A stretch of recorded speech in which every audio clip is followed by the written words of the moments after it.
তো এটা কি হলো আর কি, হ্যাঁ। তো শুভমন গিল, সঞ্জু স্যামসন, তিলক বর্মা এবং সূর্য কুমার যাদব, হ্যাঁ, এই চারজন মিলে পাওয়ার প্লে কিন্তু, হ্যাঁ, 20 বলে মাত্র 8 রান করেছেন, হ্যাঁ।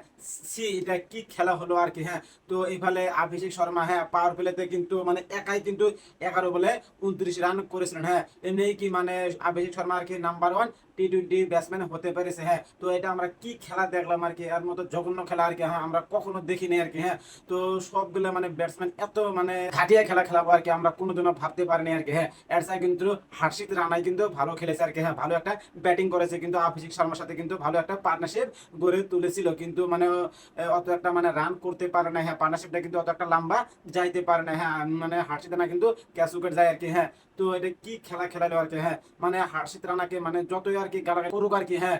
তো হার্ষিত রানাকে কিন্তু সবাই বলে কিন্তু গৌতম গম্ভীরের ব্যাটা, গৌতম গম্ভীরের ব্যাটা। হার্ষিত রানা কিন্তু মানে ভালো একটা প্লেয়ার, মানে এটাতে আর কি প্রমাণ করে দিল আর কি। মানে এত ঘাটিয়ে খেলা আর কি, হ্যাঁ। মাত্র 125 রান আর কি, হ্যাঁ। একবারে ঘাটিয়ে খেলা, 18 ওভার 4 বলে একবারে এত ঘাটিয়ে খেলা আমি কোনোদিনও দেখতে পাইনি আর কি। তো এই রান কি মানে টিম ইন্ডিয়া কি ডিফেন্ড করতে পারবে? জাসপ্রীত বুমরাহ, হার্ষিত রানা, কুলদীপ যাদব, বরুণ চক্রবর্তী, শিবম দুবে, এরা কি এই রান ডিফেন্ড করতে পারবে? তো তোমরাই কমেন্ট বক্সে বলো।